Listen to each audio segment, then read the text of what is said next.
pouvons mettre aux voix cette délibération. Non, Monsieur le Président, le groupe UDI. Oh, pardon, désolé. Oh, Désolé. pas grave, je vous en prie, Président. Désolé. Je ne l'avais pas, moi, sur le conducteur. Qui intervient, Monsieur Lecca? Moi-même. Daniel Lecca. Merci, Président. Un petit mot rapide quand même, parce que on a assisté à une assez longue litanie d'amendements qui étaient en incohérence totale avec l'explication de vote. C'est assez extraordinaire. Certaines personnes se félicitent que le document SRADET, en l'occurrence, n'ait aucun caractère prescriptif, donc ça ne sert à rien. Et en même temps, on passe 1 heure à écouter des amendements qui sont censés rendre le texte totalement prescriptif. Ça n'a aucun sens. Aucun sens. Alors du coup, j'en viens à me féliciter quand même que nous ayons été élus, évidemment, pour offrir à cette région au moins une cohérence dans l'analyse territoriale, une vision, et déterminer ce que sont les atouts et les handicaps de notre territoire. Parce que, oui, il faut le dire, ce SRADET, et je crois qu'à l'extérieur de cet hémicycle régional, il est important que nous puissions expliquer aux habitants de la région à quoi sert ce document. C'est vrai que de l'extérieur, ça apparaît être un document un peu technocratique, complexe, c'est vrai.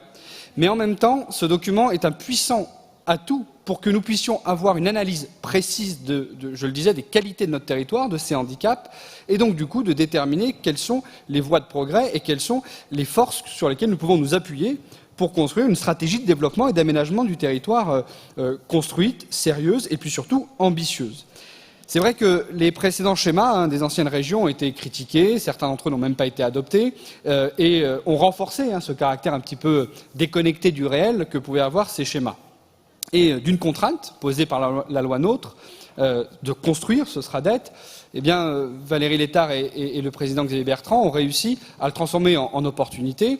Et le travail poursuivi ensuite par Nicolas Lebas a permis de donner à ce schéma, finalement, un caractère extrêmement cohérent, extrêmement concret, et puis surtout totalement applicable aujourd'hui, avec une boîte à outils extrêmement riche et utile.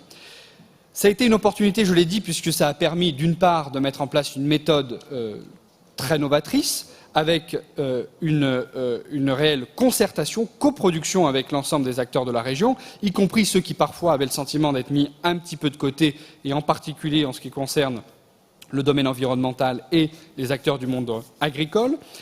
Ça a permis aussi de donner une vision unique d'une région nouvellement créée sur la base de 2 territoires dont on pouvait effectivement parfois remettre en question la cohérence. Nous avons donné cette cohérence dans notre analyse territoriale.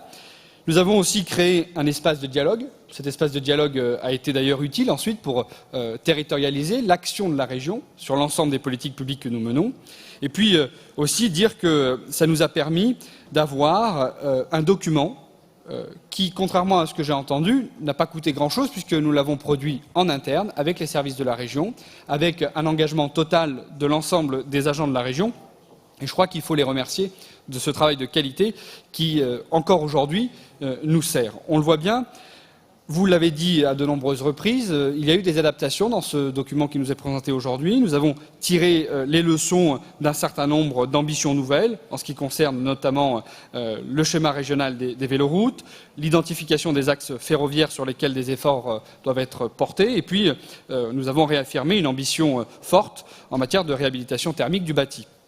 C'est donc une vraie politique globale d'aménagement du territoire qui s'inscrit dans cette philosophie globale et de manière très concrète sur l'ensemble de nos territoires. Mais nous le savons, après ces 4 années, nous sommes aujourd'hui confrontés à une situation économique très inédite, très importante, très lourde, très difficile. Nous avons eu un plan de relance qui nous a été présenté tout à l'heure.